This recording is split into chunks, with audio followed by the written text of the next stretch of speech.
Well, it's about time for part 3 of this series. I think the next time I do an episode like this, I might do a Mythbuster style episode where I bust common myths about fake or possibly real model names. Let me know what you guys think about that. But today's theme is familiarity, I guess if you want a theme. Let's get straight to it. Let's first start by comparing some Toto Urinal models, mostly modern. Let's start with something like the UT104, probably a model that most people know about. But did you know that there's an alternative version known as the UT105? If you've been to a couple of Targets, you probably have seen them. There are quite some differences between these two urinals. With the UT104, it's more of a rounded urinal with a circular opening. But with the UT105, while it is round, you can definitely tell that there's a curve with the design for the rim jets, and also that it has a metal strainer. Now let's talk about the UT447, the weird Washburn knockoff. Did you know that there's also a spin-off version of that as well? It's called the UT445, and quite literally the only difference, it has a metal strainer. There's quite literally no difference between the 447 and the 445.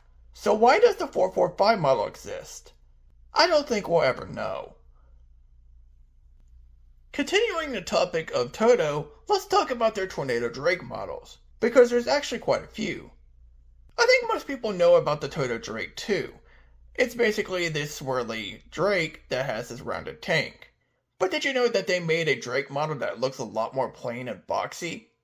And if you didn't know that, there's also a Drake Transitional model, with a slightly fancy tank. For those who don't know, the Transitional tanks have been offered with the Eco Drakes as a spin-off model since 2013. Obviously the Eco Drakes are long discontinued now. So I'm not surprised they're continuing the trend here. Obviously there's many more Drake 2 and Drake spin-offs, but we'll be here forever. I just kind of want to cover the main three considering they can be a bit confusing.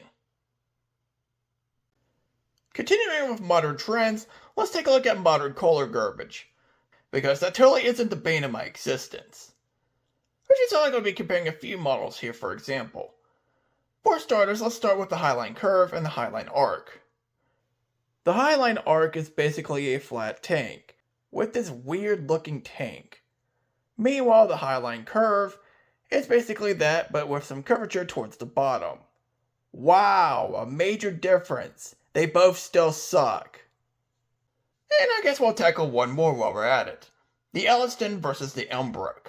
Whether it be the Class 5 models or the Revolution 360 models, it's the same design pretty much. As you can tell, the Elliston has more of a rounded tank. Meanwhile, the Elmbrook has more of a boxy tank. As you can tell, the bases are pretty much the exact same though. But do note that the Elliston is more rounded, while the Elmbrook is more boxy. And I'll stop here for now, because if we continue, we might be here forever. Now let's head into some slightly fancy American standard toilets from the 1990s and 2000s. There's quite a few, but these are the main three I want to tackle. I think most people know about this first one. It's called the Antiquity. It's basically a slightly fancy version of American standard toilet from the 1990s. If you get a round one, it's basically a 1.6 gallon plebe or hydra design. Meanwhile, the elongated versions for some reason is the 1.6 colony design. Why? I don't know. But as you can tell, it definitely does have a quite neat design. But there's also the Repertoire, which is basically the same thing as the Antiquity, but you can definitely tell that the tanklet stands out a lot more, and that quite literally is the only difference. And then we got the Reminiscence, which for some reason only offers the 1.6 colony design. Weird. As you can tell, it's basically a rounded version of the Repertoire. So these are the main three I wanted to cover, but there may be a lot more later down the road.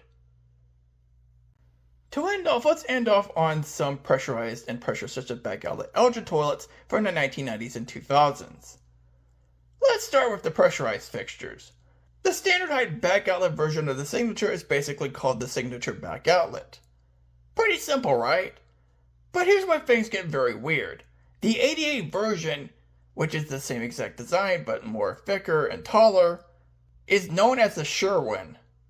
Why? I don't understand. I think it would be better off if they called them both the Sherwin to keep consistency, or both the Signature back outlet. Whatever works. But it gets even weirder with the pressure-assisted versions for the back outlet models. As you might expect, the standardized version is just called the Aquasaver back outlet. But the 88 version is known as the Hylando. What a weird name to give it. Now, to those who don't know, the Hylando was an actual model back in the 1980s and 1990s. It was basically a double-mounted back outlet high GN.